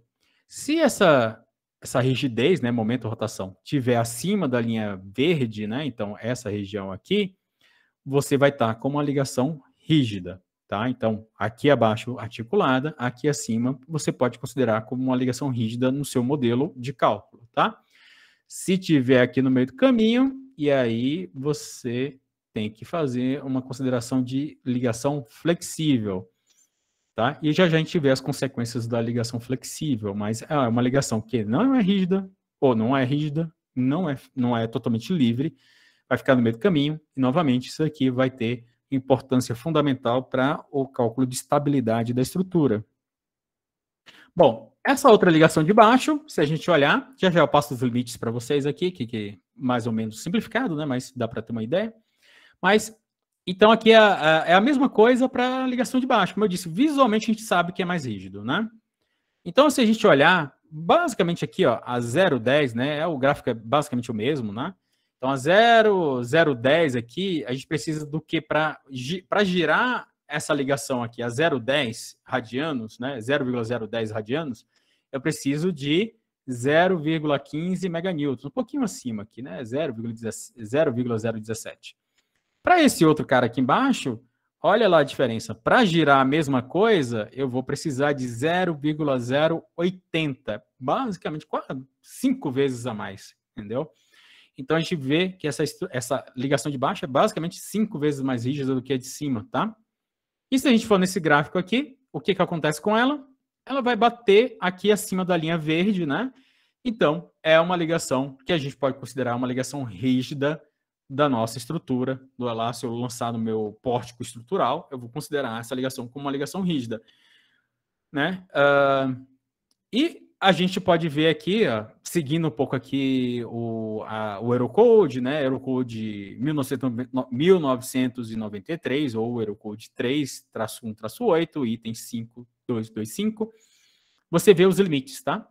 Então, aqui, basicamente, a comparação, esse 0,7, 0,14, a relação do momento que resiste aquela ligação em relação ao momento de engastamento perfeito. É como se a estrutura, esses dois elementos tivessem um engastamento perfeito, né? Eu teria um valor lá de X de momento, né?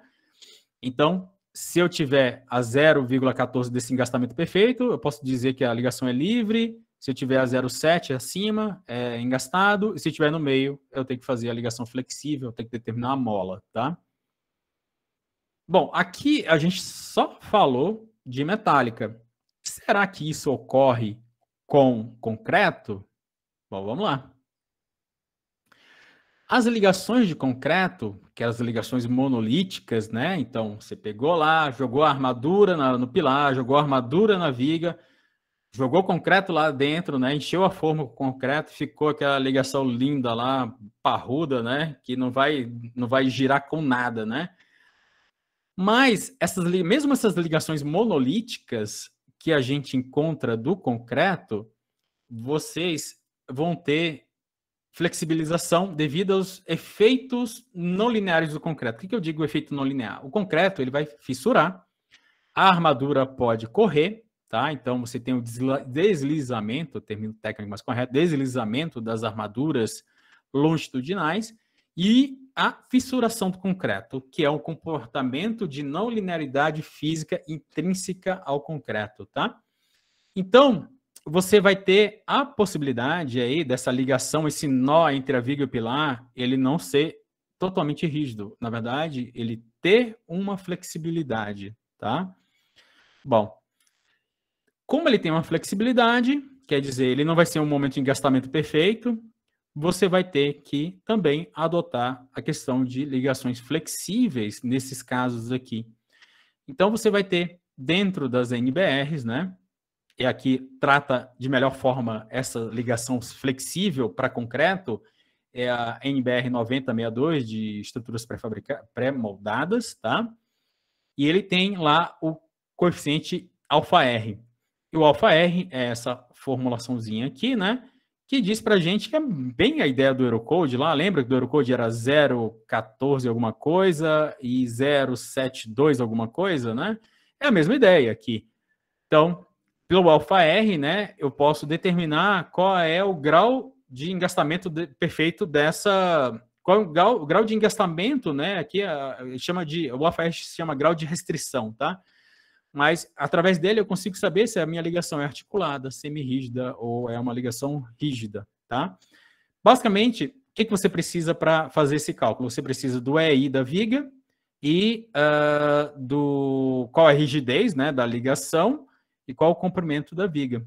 E aí você consegue obter aqui qual é o grau de restrição entre o pilar e a viga que você está analisando, tá? Mas basicamente a mesma ideia da anterior, né? Você tem um grau de 0 a 1 aqui, e 0 é livre e 1 é engastamento perfeito, tá?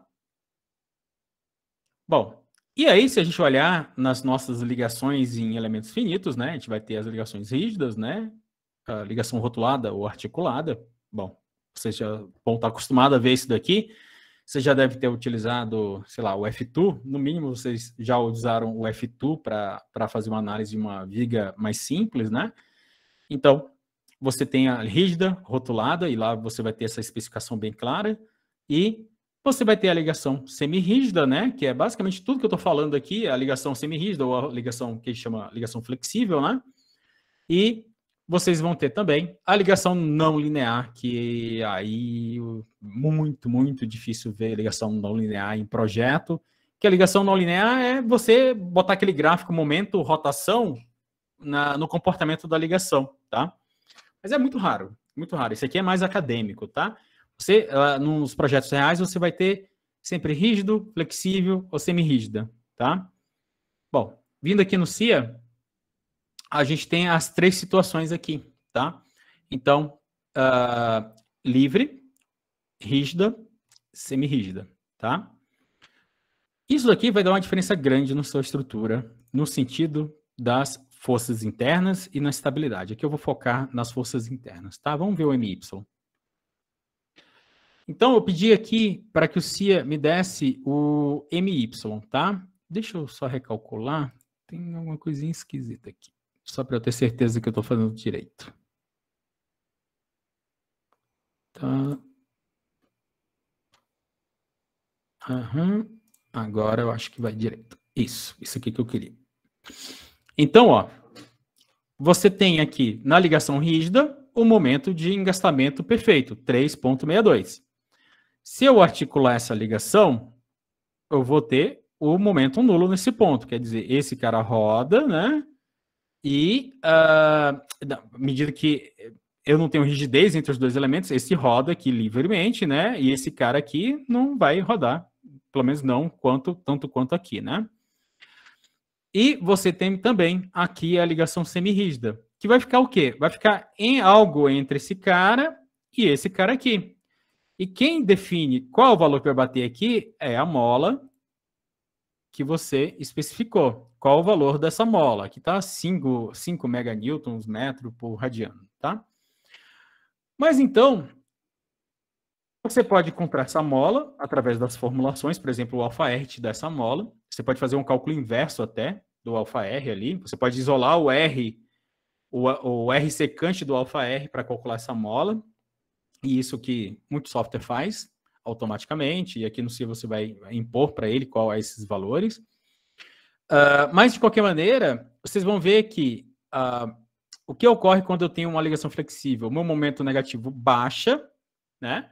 E o positivo aumenta. Quer dizer, é uma redistribuição de esforços que vão ocorrer na minha estrutura devido à existência da ligação flexível, que pode ser uma ligação flexível metálica e pode ser uma ligação flexível no próprio concreto, tá? Então, é algo que você tem que ficar atento, que e a norma brasileira, né, se a gente pegar a 6118, ela especifica que você pode fazer essa redução, você pode fazer essa redistribuição, né, de momento, você pode reduzir esses valores aqui, né, de 3,62, você pode reduzir até 10%. Então, você pode pegar esse momento e deixar ele em torno de 3 ali, a norma, para uma estrutura de, digamos, nós móveis, uma estrutura suscetível a um grande deslocamento lateral, você pode fazer essa redução até 10%, e se for uma estrutura muito comportadinha, tal, você pode fazer até 0,25, tá? Mas, geralmente, você vai se ater ao valor mais clássico, um valor menos agressivo, né? Você vai botar ali os 10%, tá? Bom, então você vê que essa consideração de cálculo vai fazer uma grande alteração aí na sua estrutura, né? Da ligação rígida livre e da ligação semirrígida. Como que é o dia a dia? E aí, agora, falando um pouco da vida real, né? Geralmente, nos projetos, a pessoa ela vai sempre buscar os extremos. Então, a pessoa vai, principalmente metálica, né? Ele vai buscar que a ligação dele seja sempre rígida ou que a ligação dele sempre seja rotulada. Geralmente, algo ali no meio, o pessoal vai dar uma fugida, não vai, ou para casos especiais vai fazer uma análise especial, mas ali o cara já tem mais ou menos quais são as ligações metálicas padrões que ele utiliza, e ele já sabe qual é o comportamento básico entre as duas, né? E vai sempre, como eu disse, buscar que seja rígida ou rotulada, tá? Uma coisa especial, aí ele faz uma análise daquele tipo de ligação. Para concreto, e aí, para concreto depende do que a pessoa quer fazer no modelo, né? Mas sim, você vai poder também lidar com ligações flexíveis no concreto, pode lançar também, tal, seguindo esses limites da norma de 10 para estruturas muito móveis, né? Estruturas de nós móveis e rígida, e até 0,25 para estruturas de nós fixos, tá? Bom, aqui a gente vê um pouco dessas condições, tá? E a gente também tem a questão aqui das estruturas do recalque, tá? É outro tipo de efeito que ocorre nas nossas estruturas que pode gerar um problema, tá? Então, aproveitando esse mesmo modelo, aqui, o que eu fiz aqui no CIA? Eu disse para o CIA, ó, esses apoios que estão aqui, você vai recalcá-los 50 centímetros. Então, botei um recalque realmente grande, tá? Então, se eu mandar atualizar aqui as imagens, vocês vão ver que basicamente todo mundo desceu, né? Todo mundo que estava nesse apoio aqui deu uma descida, tá? Mas o recalque depende um pouco da estrutura para a gente ver os efeitos mais, digamos assim, graves deles, tá? Então, se a gente vem aqui nos esforços internos, e novamente a gente tem aqui engaste, articulação e flexibilidade, né? A ligação flexível. Então, fazendo isso daqui e analisando a estrutura, vocês vão ver... peraí, aqui é o peso próprio, tá? Deixa eu botar o recalque aqui. Pronto, agora sim a gente está vendo o recalque. Está vendo os momentos devido ao recalque, tá? Então, vocês vão ter primeiro uma estranheza, que esse cara articulado, eu não tenho esforço interno nenhum nele. Putz, mas por que será que eu não tenho esforço interno no recalque para o pórtico articulado, tá? O que ocorre aqui é, esse cara desce, tá? E a ligação entre esses dois, o que vai ocorrer? Como é livre, basicamente a estrutura simplesmente deforma, tá? Então, à medida que esse pilar desce, essa viga aqui, ela vai deformando junto com o pilar, tá? Então, você vai ficar com algo assim, por exemplo. Então, você vai ter isso aqui descendo, isso aqui vai descendo em junto, né? E esse cara vem para cá e aqui, tá? Então, na verdade, a estrutura meio que vai se acomodando, ela vai descendo junto, só que como essa ligação aqui é livre, eu não tenho resistência nenhuma a esse giro, tá? Simplesmente gira, tá? E aí eu não tenho esforços internos adicionais. Mas se a gente olhar agora a estrutura rígida ou a semi-rígida, né? Aqui os efeitos vão ser similares. Mas a estrutura semi-rígida, na hora que esse cara quer descer aqui, eu vou ter a tendência de giro entre os dois elementos, tá? Então, você vai ter um giro entre esses dois elementos. Esse giro entre os dois elementos, como é rígido esse giro, né? Vai ser gerado alguns esforços adicionais, tá? E esses esforços adicionais vão aparecer, então, aonde? Nas estruturas hiperestáticas, né? Que é basicamente uma estrutura bem pouco rígida, né? Bem mole. Mas aqui eu tenho uma estrutura altamente rígida, né? Que é as nossas estruturas do dia a dia, né? Geralmente a gente gosta de botar a estrutura bem rígida. Então, vocês podem ver como pode ser danoso, né? Para a estrutura, você ter um recalque. E por isso que você verificar as fundações da sua estrutura é tão primordial, porque se você deixar a estrutura afundar, você vai ter esforços adicionais aí na sua estrutura, fora a alvenaria estourando, fissuras na estrutura, mas você não só você vai ter esses problemas, digamos, estéticos, né? Você vai ter problemas realmente de ter estrutura deformando demais e esforços adicionais de estruturas, até que alguns tipos de estruturas, como pontes, a gente vai ter calculistas onde ele considera que a ponte desceu alguns milímetros, centímetros ali, para pegar esses esforços adicionais e considerar na estrutura, tá? Bom, aqui algumas informações. Depois a gente fala um pouco sobre temperaturas, tá? Temperatura, ela tem dois efeitos básicos, tá? Você tem, devido à ação da temperatura, dois tipos de deformação que são bem distintos, tá? E muita gente, às vezes, não tem isso em mente, que é a deformação linear e a deformação por flexão, tá? Ou a curvatura. Então, a deformação linear é exatamente isso daqui. Eu aqueço o material e ele simplesmente alonga, tá? E eu posso também ter a situação onde eu aqueço o material, mas, na verdade, ele vai fletir. Você vai ter uma flexão desse material. Como que ocorre cada caso, tá? Ocorre de acordo com o gradiente de temperatura. Se eu tiver um gradiente de temperatura constante, deformação longitudinal, porque todas as faces do elemento estão deformando com a mesma temperatura. Todas estão deformando igualmente. Mas se eu tiver um gradiente de temperatura, eu vou ter a deformação, um lado, digamos, deforma muito e o outro está deformando bem pouco, tá? Porque a temperatura é diferente. Então, você vai ter um lado que está deformando muito e outro pouco. O que ocorre? Curvatura, tá? E aí, você tem que verificar como é que o teu software que você está utilizando está lidando com isso, tá? No CIA, você vai lidar sempre com um gradiente único, tá? Mas tem software que faz a distinção entre as duas deformações. Ele vai perguntar para você, qual é a deformação linear e qual é a deformação por curvatura, tá? Mas aqui no CIA, quando tem um gradiente de temperatura, o que vai ocorrer? Aqui eu tenho um gradiente de 10 graus, né, que é a deformação por curvatura, e uma deformação linear de 15.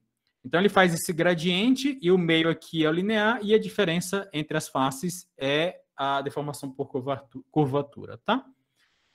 Então, se eu lançar aqui uma temperatura de 10 e 10, o que eu vou ter? Aqui, nesse caso superior, as duas deformações. Aqui, eu vou ter só a deformação linear, porque a temperatura é igual entre todas as faces. E nesse caso aqui, ó, que eu botei menos 20 e 20, o que ocorre? No meio é zero, tá? Mas o gradiente existe, então eu vou ter só a deformação por flexão, tá? Até aí não é um grande problema, a maioria das pessoas se encontram nessas questões aqui, tá? Ela entende mais ou menos ali como é que o software está comportando, tá?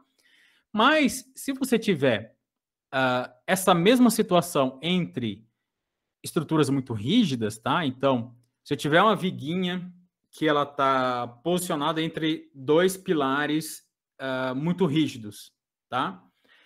Então, se eu tenho uma viguinha entre dois pilares muito rígidos e ela está engastada nesses pilares, você pode ter, devido à temperatura, o aparecimento de esforços adicionais, que pode ser um esforço normal quando você tem um gradiente de temperatura constante e que pode ser também os momentos adicionais naquela barra, naquela viga, devido a você ter a deformação por curvatura, você ter o gradiente de temperatura.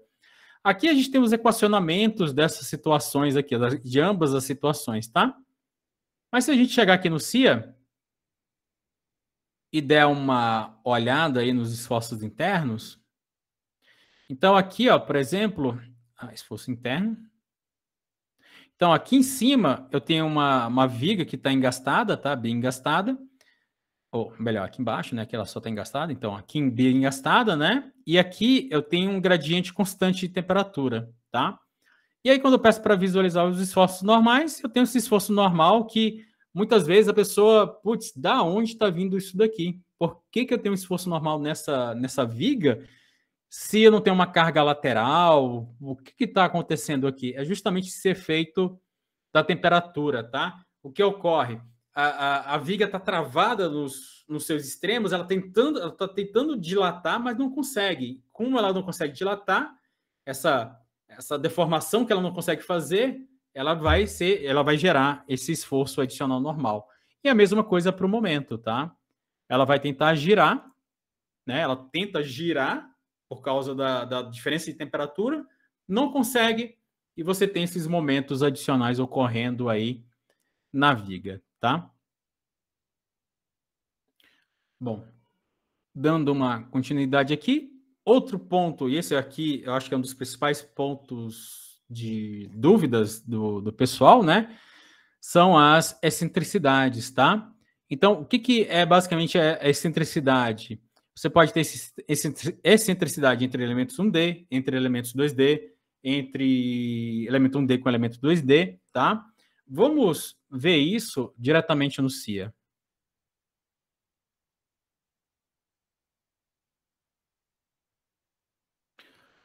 Bom,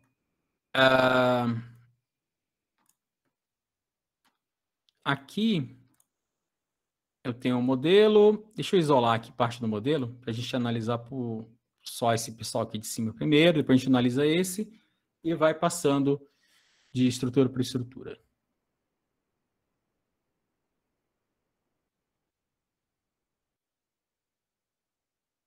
Ok. Então, ó, aqui eu tenho um pórtico bem padrãozinho, um pilar, dois pilares, uma viga em cima, um pórtico tradicional, tá? Tem um carregamento em cima. E vou dar uma olhada aqui nos esforços internos. Deixa eu botar aqui tudo e apagar aqui os carregamentos. Então, a gente vai ver que você vai ter, então, o momento...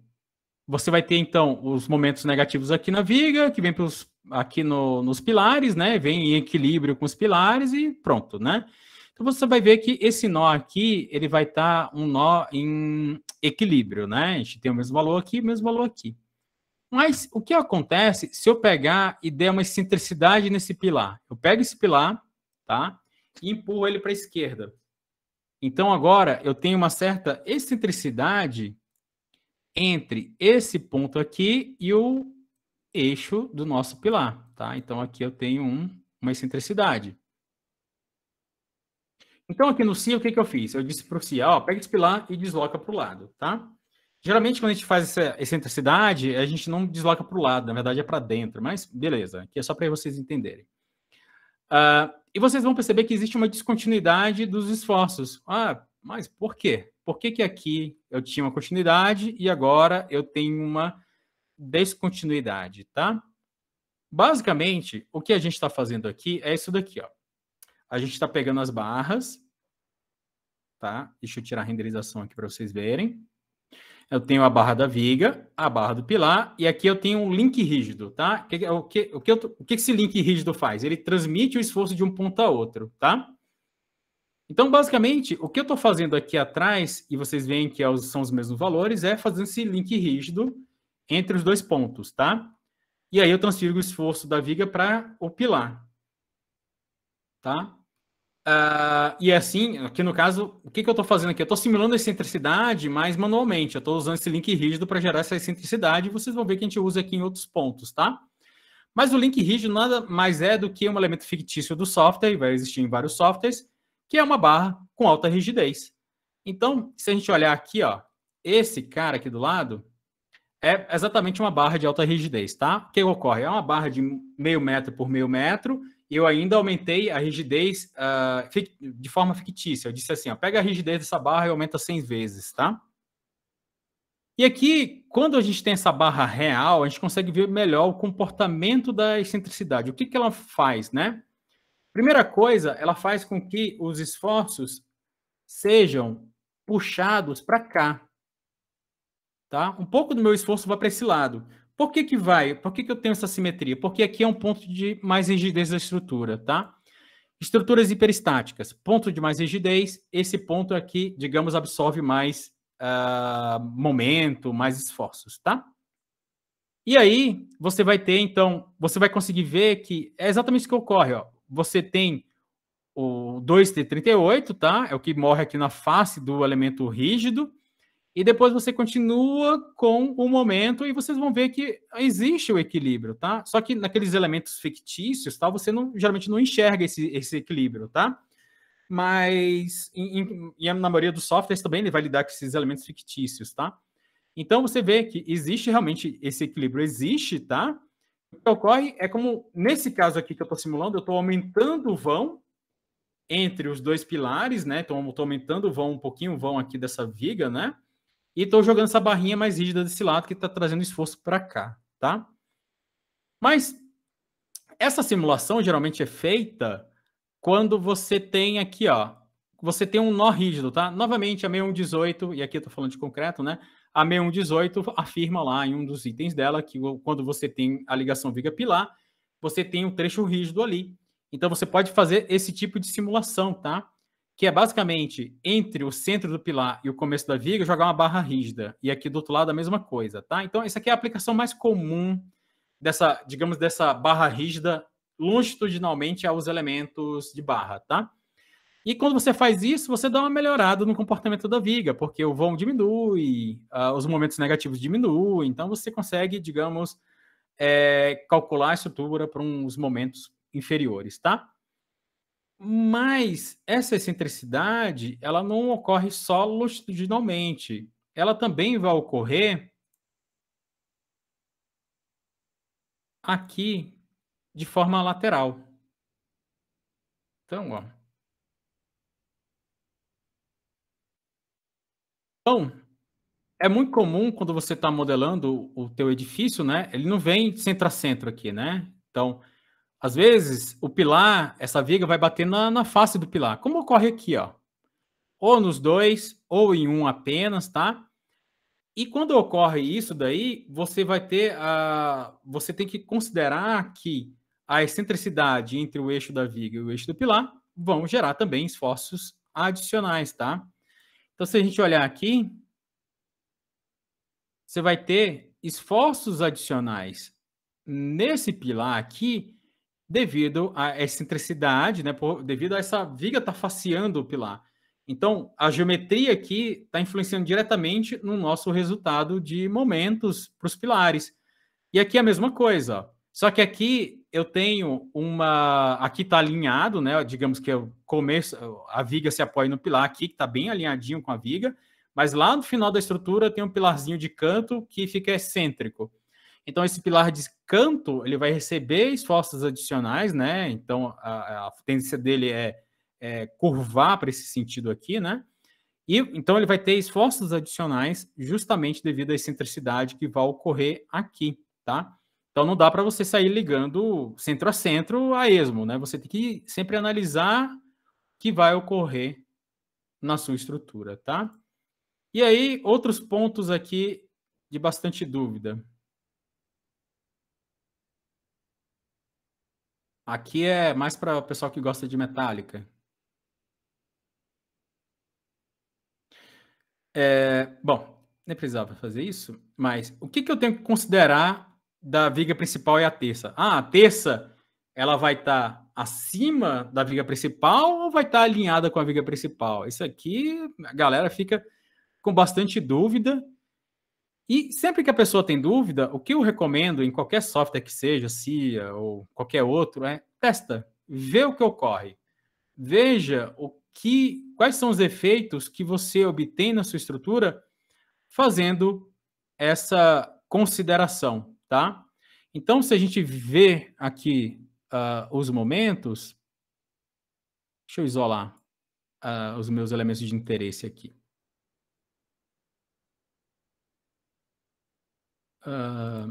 Atual. Então, ó, aqui é excêntrico, aqui é no eixo, tá? Então, acho que tem uma perguntinha, eu já respondo. Então, ó, você tem a diferença aqui, ó, 19,64, 19,39. A terça em si, ela não tem muita diferença, 29,93.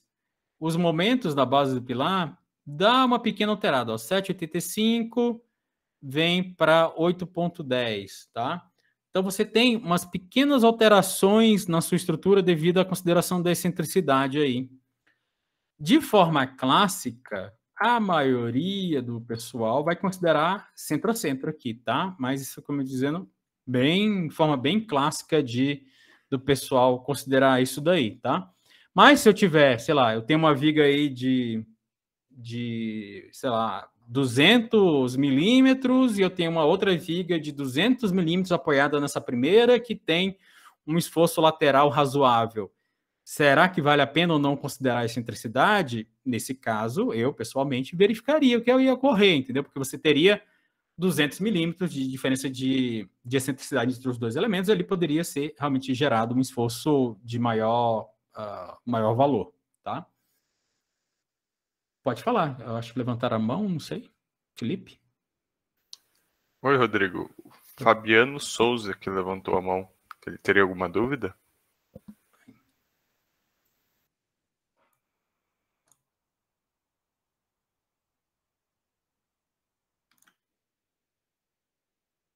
Bom, não falou nada. Ele Foi por engano. de citar que foi engano. Beleza. Então, você também tem excentricidades. Ali a gente só viu entre elementos 1D. A gente também tem excentricidade para elementos 2D, né? Eu acho que eu vou estender um pouquinho mais aqui para finalizar, tá bom? Essas excentricidades entre elementos 1D, no caso aqui, deixa eu...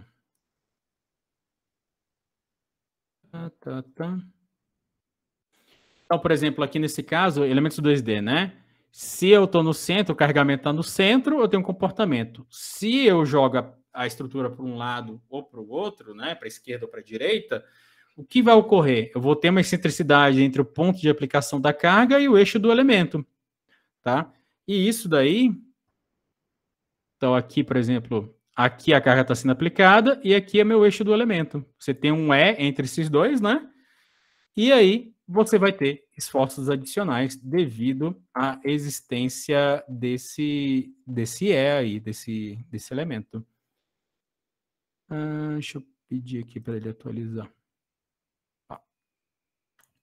Então você vê aqui, ó, momento adicional, só porque eu dei excentricidade, tá? Não é mais nada, só dei excentricidade nos elementos e eu obtive momentos adicionais.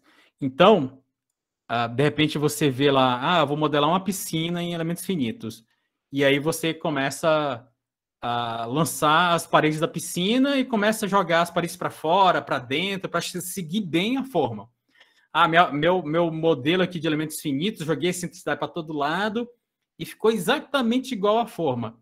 Mas será que o teu modelo, você tem controle sobre ele? Você sabe como é o comportamento dos esforços que estão ocorrendo nele? Isso você tem que ter cuidado. Muitas vezes é mais fácil para você entender o comportamento jogando plano médio por plano médio, né, das paredes, do que fazendo excentricidade para todo lado, tá? Então, novamente, é uma característica de como o calculista está modelando a estrutura. Mas, se você faz excentricidades, tem consciência que vão existir esses esforços, tem consciência das deformações que vão ocorrer, beleza. Em alguns casos, realmente, você tem que fazer a consideração da excentricidade. Mas, em outras, muitas vezes, você nem precisa, tá? E, às vezes, você está complicando o seu modelo a aplicar tantas excentricidades, tá?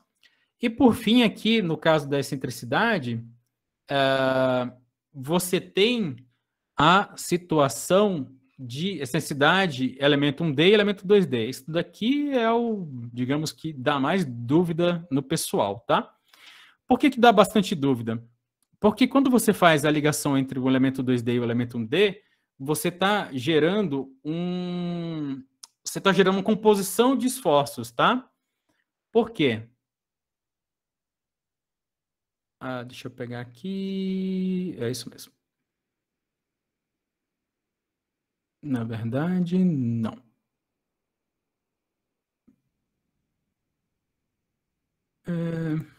Só um minutinho.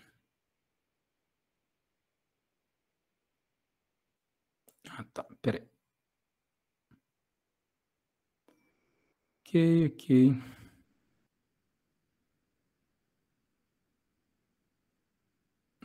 Uhum.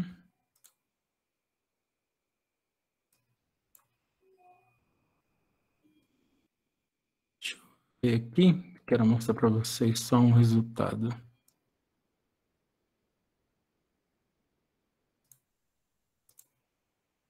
Essa aqui. Então, ó, aqui eu estou buscando qual é o esforço normal entre as barras, tá? Não está perfeito esse modelo, mas vocês podem ver que existe uma simetria. Quando um está tracionado, o outro está comprimido, e quando o outro está comprimido, está tracionado, tá? Então, você tem um equilíbrio entre os dois elementos nos esforços normais. Tanto que se eu pegar uma viga T isolada, tá? Que é uma viga individual, uma viga T isolada individual, se eu pedir para ele mostrar o esforço normal, é nulo, tá? Não tem esforço normal nenhum, tá? Por quê? Eu equilibrei esse tracionado comprimido e basicamente zerou, tá? Mas se você fica numa situação dessa daqui, que é um elemento 2D simulando a mesa da estrutura e o elemento de viga como uma barra, e aí você tem uma barra e um elemento 2D, não é um elemento 1D fazendo todo o papel da barra, você, nesse caso, quando você pede o esforço só da viga, deixa eu selecionar a viga aqui. Então, você pedir o esforço só da viga, o que ocorre se eu olhar esse elemento 2D e a viga, essa composição, mas eu olhar só a viga, só o que ocorre na viga, tá? Vocês vão ver que a viga vai ter um esforço normal alto e o esforço de momento dela vai ser baixo, tá? Por que está ocorrendo isso daqui? É porque nessa composição da seção T, eu só estou vendo o comportamento da viga mesmo, tá? Então, eu não estou vendo, enquanto a viga está sendo tracionada, a nossa mesa superior está sendo comprimida. Mas eu não estou integrando esses valores da mesa, eu não estou colocando eles nos resultados, né? E aqui no CIA eu tenho esse cara que é a nervura. E na nervura, aí sim eu consigo ver o comportamento de todo mundo junto. Então, se eu botar a normal agora, vocês vão ver que a tendência do resultado da normal para o elemento 1D agora é ser nulo. Por quê? Eu estou equilibrando a minha viga com a largura efetiva determinada pelo software, tá? Só que muito software não vai fazer isso. Ele vai te dar só o valor da viga. Então, aí você olha para o valor da viga, lançou a viga no, sei lá, novamente, né? Eu vou pegar, vou lançar uma laje, vou lançar minha viga, eu vou jogar minha viga para baixo da laje, porque a forma é assim, né? Assim que funciona a forma, né? A viga está embaixo da laje. Mando calcular meu modelo. Quando eu vou olhar o resultado das vigas, eu tenho esses normais aí que vieram de algum lugar que o cara, às vezes, a pessoa nem está sabendo por que está ocorrendo essa normal. Mas essa normal que ele gerou, que está ocorrendo, é justamente devido à excentricidade dessa placa com a viga de baixo. Entenderam? Então, você tem que ver o conjunto. Se você não vê o conjunto, você não consegue enxergar isso da maneira correta, tá? E antes, que eu vi que algumas pessoas levantaram a mão, né? Antes da gente ir para as perguntas, né? E às vezes, mesmo em situações aonde você sabe que ocorre isso, tal, mesmo assim, quando o software equilibra com a largura efetiva, você pode ainda ter normais na viga, tá? Por que eu ainda posso ter normal da viga? Vejam a seguinte situação. Eu tenho uma viga, um elemento 2D gigante e apenas uma vigazinha no meio, tá? Então, qual é o equilíbrio que vai ocorrer? Vai ser a viga de baixo com todo o elemento 2D. Essa viga não vai equilibrar só com a largura efetiva. Ela vai tentar equilibrar com todo o elemento 2D. Então, nessas situações, pode ocorrer que mesmo você integrando todo o resultado aqui, ainda existem esforços normais, tá? Então, deixa eu marcar aqui. Então, ó, você vai ver que, mesmo integrando toda essa seção, eu ainda tenho 300 de tração. Por que eu ainda tenho essa 300 de tração? Quer dizer, e se vocês olharem os resultados, é porque eu tenho compressão fora da área da largura efetiva da viga. Então, tenho resultados de equilíbrio, não está completo só nessa faixa da largura efetiva, está para fora, tá? Se eu pegasse a largura efetiva dessa viga aqui e botasse em toda a laje, aí sim eu teria valores nulos aqui para essa composição, tá? Bom, o pessoal levantou a mão. Tem alguma pergunta aí? O pessoal quer fazer? Bom, Rodrigo, agora daremos início às leituras das perguntas e reforço que o formulário de feedback também já está disponível. Se você tiver alguma dúvida, pode escrevê-lo no chat ou pelo link de perguntas. No link, temos 3 perguntas e irei realizá-las. Pode falar. Bom, a primeira pergunta mais votada foi: como identificar os pontos de perturbação dos métodos de elementos finitos sem possuir muita experiência na utilização do software? Então, o melhor teste é exatamente isso que eu fiz com vocês. Você tem uma malha de elementos finitos, você vai obter um valor lá de momento, de tensões, do que for, né? E aí você faz o quê? Reduz essa malha, mais uma vez, reduzindo a malha. Se aquele valor que você está achando que é singular, ele aumenta, né? Ele vai aumentando à medida que você reduz a malha, é o ponto de singularidade. E ali você vai ter que lidar com aquele ponto lá, tá? Então, reduz a malha e vê o que ocorre com aquele ponto. Se vai subindo, entendendo o infinito, é singular. Beleza. Segunda pergunta mais votada: como conciliar a utilização do software com as situações vividas nos canteiros de obras? Existe um cálculo ou fator dentro do software que considere as possíveis falhas de execução? Então, isso daí, sim, tem no software, mas isso daí, quem define é basicamente a norma, tá? Então, na norma, você vai ter lá forças de desaprumo, desalinhamentos entre um lance de pilar e outro, que vão gerar, por exemplo, momentos mínimos nos pilares de concreto armado. Então, basicamente, a nossa norma, norma de cálculo, mesmo 18 aqui que eu estou citando, né? Ela vai te dando vários cálculozinhos que vão se sobrepondo aos possíveis erros que ocorrem no canteiro, tá? Então, a própria norma faz esse tipo de consideração para a gente.